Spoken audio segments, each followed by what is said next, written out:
Hi నేను Satish. Night live updates చాలానే ఉన్నాయి. అలాగే నాగమణికంట ఏడవడం, హౌస్ మేట్స్ వాదార్చడం, పైగా అంతకుముందు నామినేషన్లలో ఆయన పూర్తిగా బరస్ట్ అయిపోయి తన తల్లి చితి కోసం కట్టెలు కొనేందుకు కూడా డబ్బులు లేక ఇబ్బంది పడ్డానంటూ చెప్పడం. ఆ తర్వాత హౌస్లో దాని చుట్టూ ఎక్కువ టాపిక్ నడిచింది. అందరూ బరువెక్కిన హృదయాలతో చాలా బాధపడ్డారు, ఫీల్ అయ్యారు. ఒక ఎమోషనల్ ఎపిసోడ్ అయిపోయింది. లైవ్ కూడా నడిచింది. అది కాకుండా మరొక టాపిక్ కూడా ఇంట్రెస్టింగ్ టాపిక్ నడిచింది. అది Nikhil and Sonia chit chat.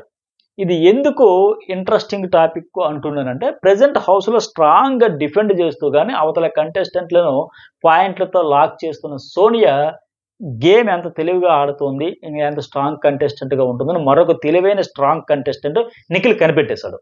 అందుకే ఆమెతో కయ్యం పెట్టుకుని, సున్నం పెట్టుకుని, ఆమెకు లేనిపోని ఎలివేషన్ ఇచ్చి విన్నర్గా చేయకూడదని గట్టిగానే ఫిక్స్ అయిపోయినట్టున్నాడు. నేను ఈ మాట ఎందుకు చెబుతున్నానంటే, నిన్న నైట్ జరిగిన చిట్ చాట్ వింటే మీరు అదే అంగీకరించి తీరుతారు. ఖచ్చితంగా నిఖిల్ కూడా గేమ్లో ఉన్నాడు, విన్నర్ అవ్వాలనే కసితోనే ఆడదాం లేక అది కనిపిస్తూ ఉంది. ఆ ప్రయత్నం గట్టిగా చేస్తాను, అన్నింటిలో ఇన్వాల్వ్మెంట్ ఇదంతా. అయితే ఖచ్చితంగా వీళ్ళిద్దరూ ఒకరిని మించి మరొకరు బ్రెయిన్ గేమ్ ఆడే కంటెస్టెంట్ల విషయం కూడా అర్థం అయిపోతుంది. ఒకరిపై ఒకరు ఎత్తుకు పై ఎత్తులు, చిత్తులు వేస్తూ చివరికి చిట్ చాట్లో కూడా అదే కొనసాగించారు. ఇంకా లైవ్లో కూడా విష్ణుప్రియ ఆదిత్య ఓంతో ఏమంటుందంటే, నాకు మీలాగా డాన్సులు, పాటలు లాంటివి ఏవి రావు, నాకు నేనే బలం అంటూ చెబుతుంది. నా మాట నా బలం, నాకు సెల్ఫ్ రెస్పెక్ట్ చాలా ఎక్కువ అని అంటుంది. నామినేషన్ సమయంలో కూడా విష్ణుప్రియతో ఆర్గ్యుమెంట్ చేసే సమయంలో సోనియా ఇదే చెప్పింది. నీకు ఇక్కడ ఎగ్ ఎక్కువ లేక ఈగో ఎక్కువ అని. విష్ణుప్రియ ఎగ్ అనగానే, బట్ నాకు మాత్రం ఈగో ముఖ్యం, నా పర్సనాలిటీ ఇంపార్టెంట్ అంటూ చెబుతుంది. ఇక ఆ తర్వాత సోనియాతో గోల్డ్ రూమ్లో నిఖిల్ డిస్కషన్ పెట్టాడు. అంటే అబ్జర్వేషన్ చేస్తాను నేను బాగానే, ఏ కంటెస్టెంట్ టఫ్ ఉంటారు, ఏ కంటెస్టెంట్తో ఆట ఎట్లా ఉంటుంది ఏంటనేది అబ్జర్వేషన్. ఆ అమ్మాయితో ఏం పేరు సోనియాతో డిస్కషన్ పెట్టాడు. ఏమంటాడంటే కూడా నిఖిల్, నువ్వు నాకు మాట్లాడే అవకాశం ఇవ్వడం లేదు, నేను ఏమనుకుంటున్నాను చెప్పాలని అనుకుంటున్నాను, బట్ ఆ ఛాన్స్ నువ్వు ఇవ్వట్లా, అది కరెక్ట్ కాదు కదంటే సోనియా ఏమంటుందంటే, ఎందుకు ఇవ్వను, కానీ నువ్వేం చేస్తున్నావు, ఆ యాష్మి, నైనిక, ప్రేరణ వీళ్ళతో ఎక్కువగా ఉంటున్నావు, వచ్చినా సరే వాళ్ళతో కలిసి వచ్చి నాతో మాట్లాడాలనుకుంటున్నావు, అందుకే నీకు టైం ఇవ్వట్లే, అది నాకు అస్సలు ఇష్టం లేదు, ఇష్టం లేక దూరంగా ఉంటున్నా. నువ్వు క్లియర్గా యాష్మి, ప్రేరణతో కలిసి గేమ్ ఆడుతున్నావు అని కరాఖండిగా కుండ బద్దలు కొట్టినట్టు చెబుతుంది ఆవిడ మొహం మీద.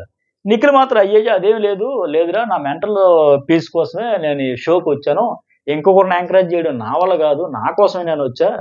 యాష్మితో అస్సలు నాకు 2 రోజుల నుంచి ఇదే పంచాయతీ అయిపోయింది, అస్సలు నాకు పరిచయం లేదు, నాకు పరిచయం అది చెప్పుకునే పరిస్థితి అయిపోయాయి. అట్లా ఇప్పుడు లాక్ చేస్తుంది అనమాట. బయట పరిచయమే లేదు, నాకు విష్ణుప్రియ తెలుసు, ప్రేరణ బయట తెలుసు, బట్ అలాగే మన పృథ్వీ కూడా తెలుసు, కానీ ఈ యాష్మి మాత్రం నాకు అసలు తెలియదు, పరిచయం లేదు. అది తెలుసు బట్ పరిచయం లేదు. నువ్వు నీ పర్సనల్ కోసం ఎట్లా వచ్చావు, నేను కూడా నా పర్సనల్ కోసం అట్లాగే వచ్చా. నువ్వు బ్లేమ్ చేసినా నేను అది నీ స్ట్రాటజీ అనుకుంటాను తప్ప, చూసారా ఎంత తెలివిగా అన్నాడు అక్కడ. అది నువ్వు ఒకవేళ ఇలా బ్లేమ్ చేసినా నీ స్టేటస్ అనుకుంటా, తప్పులేదు అన్నట్టుగా అంత తెలివిగా ఇతడు కూడా ఆ మాటల కాన్వర్జేషన్ చూస్తే నాకు ఇది భలే అనిపించింది. ఇద్దరు మంచి పోటీ ఇస్తారు, డౌట్ లేదని అనిపించింది. సో నీ స్ట్రాటజీ అనుకుంటా తప్ప ఇంకేం చేయలేను, నాకు అలా గ్రూప్ గేమ్ ఆడాల్సిన అవసరమే లేదు, అసలు నాకేమంత అవసరం, ఆడను కూడా. నువ్వు నాతో మాట్లాడకుండా దూరంగా పెడుతూ కోల్డ్ వార్ చేస్తే, బట్ నేనేం చేయలేను. ఒకవేళ నా మిస్టేక్స్ ఉంటే ఉండొచ్చు, మనుషులమే కదా, మిస్టేక్స్ లేకుండా ఎలా ఉంటే సరిదిద్దుకుంటూ ముందుకెళ్తా అంటూ తగ్గేవాడు ఎవడు చెడ్డవాడు కాదు, ఎక్కడ తగ్గాలో నెగ్గాలో అన్నట్టుగా, ఎక్కడ నెగ్గాలో తగ్గాలో తెలిసినట్టుగా అవసరమైతే తప్పులు దిద్దుకుంటా, మిస్టేక్స్ ఉంటాయి, ఎందుకు మన మనుషులు కదనే అన్ని రకాలుగా బాగా కన్విన్స్ చేసి తన ప్రయత్నం అయితే, తను చెప్పాలనుకున్నది అయితే బాగా చెప్పే ప్రయత్నం అయితే నిఖిల్ పర్ఫెక్ట్గా చేస్తాడు. అయితే అక్కడ సోనియా కూడా ఏమంటది, ఏమో నాకైతే మాత్రం చూస్తే మీకు రేపో ఉన్నట్టు అనిపిస్తుంది, మీరు కలిసే ఆడుతున్నారు అనిపిస్తుందని. నేను నైట్ ఎపిసోడ్ రివ్యూ చెప్పేటప్పుడు ఫస్ట్ ఇదే చెప్పా, ఖచ్చితంగా సోనియా వాళ్ళు గ్రూప్గా కలిసి ఆడుతున్నారు అని పోర్ట్రే చేసే క్రమంలో చాలా తెలివిగా ఆవిడ పావులు గదుపుతూ ఉంది. వీళ్ళేమో డిఫెన్స్లో పడిపోయి ఫస్ట్ వన్ ప్రధానంగా ఎవరంటే అతను నిఖిల్, మిగతా వాళ్ళు ఇంకా గుర్తించలేదు, కానీ ఈమె తెలివైన ఆట ఆడుతుందని. నిఖిల్ కూడా తెలివైనడు కనుక బాగా పసిగట్టి దానికి ఇక్కడ కన్క్లూజన్ ఇవ్వాలి, ఒక వివరణ ఇచ్చుకోవాలి, ఇది బయటకు పోర్ట్రే పోకూడదు, గ్రూప్ లెక్కన లెక్క ఆయన తెగ ప్రయత్నం చేస్తున్నాడు. ఎగ్జాక్ట్గా నేను ఎపిసోడ్ అయిపోయిన వెంటనే రివ్యూలో ఏం చెప్పానో దానికి అనుబంధంగానే ఈ సోనియా వర్సెస్ నిఖిల్ కాన్వర్జేషన్ అంతా జరిగింది. వాళ్ళ మైండ్ సెట్ అంతా అంతలా అబ్జర్వ్ చేశాను అనమాట. అయితే నిఖిల్ ఏమంటాడు, అయ్యా అదేం లేదు, నిజంగా చెప్పాలంటే నువ్వు చీఫ్ ఎంపికలో మాట్లాడిన మాటలు నిజమే, ఆయన ఇప్పుడు ఒక 10 సార్లు చెప్పుకుంటాడు, నువ్వు అన్ని మాటలన్నీ రైట్, కాకపోతే యష్మికి తెలుసు కనుక, పరిచయం ఉంది కనుక ఫేవర్ చేశామన్నా చూడు, అది ఒకటే నాకు నచ్చలేదు, అది రాంగ్ పోర్ట్రే అవుతుందని మాత్రం బాధపడుతున్నాడు. ఆ తర్వాత నేనే మళ్ళీ రియలైజ్ అయ్యా, నిజమే కదా, ఆ సోనియా చెప్పిన పాయింట్స్ అన్ని కరెక్టే కదా, ఈ విషయం నేను అభయ్ వాళ్ళతో కూడా చెప్పాను. నువ్వు మంచిగా సరైన ట్రాక్‌లో ఆడుతున్నావు. గుడ్ డిఫెండింగ్ స్కిల్స్ నీలో ఉన్నాయి. నో డౌట్ నువ్వు మాట్లాడేవన్నీ నేను వింటున్నా.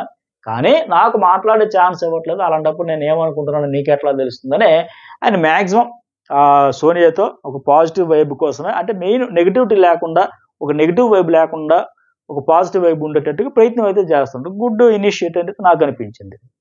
ఆ తర్వాత సోనియా ఏమంటదంటే, అదే చెప్పాను కదా, నువ్వు వాళ్ళతో వస్తే నేను ఛాన్స్ ఇవ్వను. ఎందుకో నువ్వు వాళ్ళకి బాగా ప్రయారిటీ ఇస్తున్నట్టు, వాళ్ళపై సాఫ్ట్ కార్నర్‌తో ఉన్నట్టు నాకు అనిపిస్తుంది. వాళ్ళకి ఇచ్చినంత ప్రయారిటీ నాకు ఇవ్వట్లేదు. అందుకే దూరం పెడుతున్నానని ఆవిడ కరాఖండిగా చెబుతూనే ఉంది ఇంకా. నిఖిల్ మాత్రం ఏమంటాడంటే, అబ్బబ్బే! అదేం లేదు. నువ్వు నన్ను బ్లేమ్ చేస్తున్నావు. నేను మాత్రం నీతో గొడవ ఆడట్లేదు కదా! నాకు బాసిజం లేదు. గొడవైనా మళ్ళీ నేనే వెళ్లి మాట్లాడతాను. అది కూడా చూస్తాను. గొడవైనా సరే ఎక్కడిదక్కడ వదిలేస్తాను. మళ్ళీ షార్ట్ ఔట్ చేసుకునేదానికి, క్లియర్ చేసుకునేదానికి ప్రయత్నం చేస్తున్నాడు. అయితే నీతో కూడా అట్లాగే మాట్లాడాలని ట్రై చేస్తున్నా. ఇప్పుడు కూడా చెబుతా, నా పాయింట్ ఆఫ్ వ్యూలో నువ్వు రాంగ్ అని నేను ఎప్పుడూ అనలే. నువ్వు అన్నీ చక్కగా ఆడుతున్నావు. పాయింట్స్ కూడా బాగా తీస్తున్నావు. సరైన ట్రాక్‌లో ఉన్నావు. ఒకవేళ యాష్మికి చీఫ్‌గా అవకాశం ఇచ్చాం. ఆమె యూజ్ చేసుకోలేకపోతే, ఒకవేళ మిస్‌యూజ్ చేసుకుంటే ఆ ఫలితం ఆమెకే తగులుతుంది. నాకేం సంబంధం లేదని కూడా చెప్పాడు. మేము ఒక ఛాన్స్ ఇచ్చాం ఓకే. బట్ అది ఎట్లా యూజ్ చేసుకుంటది? యూజా, మిస్‌యూజ్ అనేది ఆవిడ చేతులు అంటగా అది కరెక్టే. ఇప్పుడు ఎందుకంటే ఇతను చీఫ్ అయినా సరే ఆ యాటిట్యూడ్ కనిపించలే. నయనిక కూడా చీఫ్ అయినా సరే కష్టపడి ఎదురు టాస్క్ గెలుచుకొని వచ్చినా సరే అది కనిపించలే. బట్ ఆ అమ్మాయికి చీఫ్ ఇవ్వగానే కొద్దిగా యాటిట్యూడ్ కనిపించేది. సో ఆ రిజల్ట్ ఏదైనా తేడా వస్తే ఆవిడ ఫేస్ చేస్తది. మాకు సంబంధం లేదని కూడా ఆయన చెబుతామని ప్రయత్నం చేస్తున్నాడు. ఇంకా తర్వాత ఇంకో పాయింట్ ఏంటంటే, నిఖిల్ ఏమంటాడంటే, పైగా నా సెల్ఫ్ రెస్పెక్ట్ నీ వల్లే పోయింది. యాష్మికి నాకు ముందే పరిచయం ఉంది అన్నావు కదా, అది కరెక్ట్ కాదు. నాకు అసలు పరిచయమే లేదు. స్టేజ్ పైన ఫస్ట్ టైం కలిసాం, లోపలికి వచ్చాం. నేను యాష్మిని ఎంపిక చేసి తప్పు చేసి ఒప్పుకుంటున్నా, అగ్రి అయ్యే లాస్ట్‌కి. అగ్రి చేసే లెక్క ఆమె ఆయన్ని డిఫెన్స్‌లో పడేసింది ఇంకా.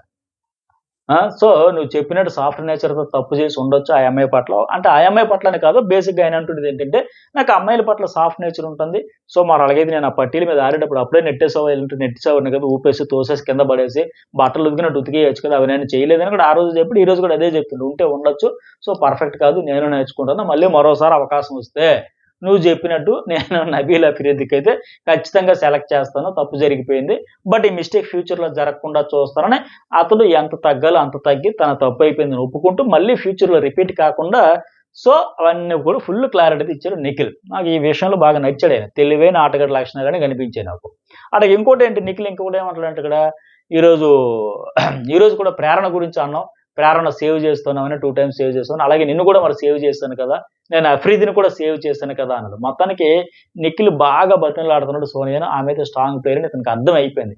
ఇది స్టార్టింగ్‌లోనే ఆపకపోతే పెరిగి నిజంగానే తాము గ్రూప్ గేమ్ ఆడుతున్నామంటూ ఆమె బ్లేమ్ చేయడం, అది జనంలోకి నెగెటివ్‌గా పోతుందని అర్థం అయిపోయింది నాకు. అందుకే ఇంత తాపత్రయం అయితే పడతా ఉన్నాడు. అయితే అది కనిపిస్తుంది కూడా పాపం, ఆయన గ్రూప్ గేమ్ ఆడట్లా. బట్ అది కొద్దిగా అలాంటి స్మెల్ వచ్చిందంటే ఇబ్బంది కదని ట్రాక్‌లో ఉన్నాడు. అయితే ఇక్కడ మాట అన్నాడు కదా, నేను నబీల్ అఫ్రీదిని కూడా సేవ్ చేశాను, నిన్ను కూడా సేవ్ చేశానని ఎగ్జాక్ట్‌గా అతడు స్ట్రాటజీతో వెళ్తున్నాడు అనడానికి ఇది ఒక ఉదాహరణనే నేను నైట్ ఎపిసోడ్ రివ్యూలో చెప్పేటప్పుడు చెప్పా. ఖచ్చితంగా చూడండి, చాలా బాగుంటది, డెప్త్ అనాలిసిస్ ఉంటుంది. సో నిఖిల్ స్ట్రాటజిక్‌గానే నబీల్ అఫ్రీదిని అప్పుడు డ్రీమ్ క్రష్ టాస్క్ నుంచి తప్పించేయడం వల్ల ఎఫెక్ట్ పడతది. ఖచ్చితంగా సంజయ్ ఇచ్చుకోవాల్సిన పరిస్థితి వచ్చింది కనుక అతన్ని సేవ్ చేయాలనే ఉద్దేశంతోనే అక్కడ శేఖర్ భాషను ఒకసారి, ఇంకోసారి పృథ్వీని వాళ్ళని నామినేట్ చేసి ఇతన్ని సేవ్ చేశాడు. అట్లాగే ఈ సోనియా విషయంలో కూడా అట్లాగే సేవ్ చేశాడు. అని నేను ఏదైతే అనలైజ్ చేసి చెప్పానో ఎగ్జాక్ట్‌గా నా నోటంబడి ఏ మాటలైతే వచ్చాయో అవే మాటలు ఇప్పుడు ఇక్కడ ఈ నిఖిల్ వచ్చి సోనియాతో చెప్తున్నాడు. చూసావా, నేను తప్పు చేశానని రియలైజ్ అయ్యా గనుకే నబీల్ అఫ్రీదిని కూడా సేవ్ చేశాను, నిన్ను కూడా సేవ్ చేశానని బాగా బతిమలాడుకుని ఆయన నోటంబడి ఆయనే చెప్పాడు. ఇది మీరు కరెక్ట్‌గా చెప్పారు సార్. మీరు అనలైజ్ పర్ఫెక్ట్‌గా ఉందనిపిస్తే కామెంట్ కూడా చేయండి, లైక్ కూడా చేయండి. అట్లా ఇంకోటి ఏంటంటే, నాకు అసలు వాళ్ళకి సంబంధమే లేదు, సింగిల్‌గా ఆడతా అని సోనియాతో చెబుతున్నాడు. తను మాట్లాడకుండా ఉండొద్దని రిక్వెస్ట్ చేసుకుంటాడు. తనతో మాట్లాడకుండా ఉండొద్దు, మాట్లాడు, ఫ్రెండ్లీగా ఉందని లేక ఆయన కూడా రిక్వెస్ట్ చేస్తున్నాడు. నిజంగా ఇక్కడ నిఖిల్ చాలా చాలా చాలా తెలివైన వాడని అర్థమైంది. ఎందుకంటే ఇదే పొరపాటు గత సీజన్‌లో కొందరు కంటెస్టెంట్లు చేసి కొరువుతో తలగొక్కున్నట్టు చేసుకున్నారు. గత సీజన్‌తో సహా లాస్ట్ సీజన్ 7తో పాటు అంతకు ముందు సీజన్ కూడా ఎగ్జాక్ట్‌గా ఇలాగే బిస్కెట్ అయిపోయారు చాలా మంది. సో అలాంటి పొరపాటును కూడా జరగకూడదని ఇంత తెలివిగా ఇతడు ఆట అయితే ఆడుకుంటూ ముందుకైతే పోతున్నాడు. నిజంగా గ్రూప్ గేమ్ అనేది బాగా ఆడియన్స్‌లోకి వెళ్ళిపోయింది అనుకోండి, ఈ సీజన్‌లో ఎవరైనా ఆడితే ఎంత వరస్ట్ రిజల్ట్స్ వస్తాయో చూశారు. ఇతనికి ఆ తెలివి ఉంది గనుక అలాంటి పొరపాటు జరగకూడదని ఇంత అలర్ట్ అవుతా ఉన్నాడు. సింపుల్‌గా చెప్పాలంటే గత సీజన్‌లో శివాజీ ప్లేస్‌లో ఇప్పుడు సోనియా ఉందన్నమాట. సో అందుకే ఇతను మళ్ళీ తెలివిగా ఆడుకొని సరిదిద్దుకోవాలని చూస్తాడు. అయితే నిఖిల్ ఏమన్నాడు, నువ్వు చెప్పేది నేను వింటున్నప్పుడు నేను చెప్పేది కొన్ని వినాలి కదా, ఛాన్స్ ఇవ్వాలి కదా, నాకేమనిపించిందో నీకు తెలియాలి కదా అంటూ బతిమలాడాడు లైవ్లో. అయితే కొన్నిసార్లు నాది తప్పు ఉంది, ఐఎమ్ సారీ అని కూడా ఫైనల్గా చెప్పేశాడు. అలాగే ఇంకో మాట ఏమంటాడంటే, నాకు గ్రూపిజం ఆడాల్సిన అవసరం లేదు, నేను ఇండివిజువల్గానే ఆడాలని వచ్చాను పదే పదే చెప్పుకున్నాడు. సోనియా కూడా ఏమంటదంటే, నీకు నాకు మనకంటే ఇష్యూ ఉంటే అది మీరు కిచెన్లో క్లియర్ చేసుకున్నారు, బట్ క్లియర్ అయ్యిందో లేదో తెలియదు, బట్ నాతో అట్లా కాదు, నాతో ఎవరికైనా ఒక ఇష్యూ ఉంటే దాన్ని పూర్తిగా క్లియర్ చేసుకుంటే తప్ప నెక్స్ట్ స్టెప్కి వెళ్ళను, అంతే తప్ప అయిపోయిందంటే అయిపోయిందంటే ఇట్లా ఉండదు, మొత్తం జీరో అయిపోవాలి, అంత లెక్క క్లియరెన్స్ వస్తేనే నెక్స్ట్ స్టెప్కి వెళ్తా, లేదా నెక్స్ట్ స్టెప్కి అంతవరకు వెళ్ళను, క్లియర్ చేసుకుంటేనే తప్ప నెక్స్ట్ స్టెప్కి వెళ్ళను, అక్కడే ఉంటుంది మన ఇష్యూ, అక్కడే ఉంటుంది, అందుకే నాతో ఎవరికైనా ఇష్యూ ఉందంటే పూర్తిగా క్లియర్ చేసుకున్నాకే ఓకే అని నెక్స్ట్ స్టెప్కి వెళ్తాను, ఫుల్ క్లారిటీతో ఉంది, చాలా స్ట్రాంగ్గా చెప్పింది. పైగా వాళ్ళకి ఇచ్చే రెస్పెక్ట్, ఆ సాఫ్ట్ నేచర్ నా పట్ల నేను ఇవ్వట్ల, అందుకే నేను నీ దగ్గర ఉండదలుచుకోవాలని గట్టిగా చెప్పేసింది. సో ఇక్కడ పాయింట్ ఏంటంటే, నిఖిల్ అంతలా బతిమలాడి చెబుతున్నా సోనియా మాత్రం పొడి పొడిగానే మాట్లాడుతుంది తప్ప హార్ట్ఫుల్గా అతనితో మాట్లాడట్లే, చూద్దాంలే చేద్దాంలే అన్నట్టుగానే ఆమె బిహేవ్ చేయడం ఇక్కడ అసలు పాయింట్. సో నాకు తెలిసి ఈ ఇష్యూ షార్ట్ అవుట్ చేసుకుంటే తనకే నష్టం, అదే వాళ్ళది గ్రూప్ గేమ్ అని పోర్ట్రేట్ చేస్తే తనకే లాభం అనేది ఖచ్చితంగా సోనియా మైండ్లో అవుతూనే ఉంది, ఆ రన్ అవుతూనే ఉందన్నోళ్ళు ఎలాంటి డౌట్ లేదు. అందుకే అంత స్ట్రాటజిక్గా ఆ శేఖర్ భాష, నబీలు, బేబక్క వాళ్ళు రియాక్ట్ అవ్వకపోయినా ఆ ఇన్సిడెంట్లో ఆమెని డ్రీమ్ క్రష్ నుంచి తప్పించేసిన ఈవిడ రియాక్ట్ అయ్యి ఆ సమయాన్ని, ఆ సిచ్యువేషన్, ఆ టాస్క్ని వాళ్ళు తీసుకున్న స్టాండ్ ఈవిడికి తనకు చాలా అనుకూలంగా మార్చుకుని సూపర్ సక్సెస్ అయింది.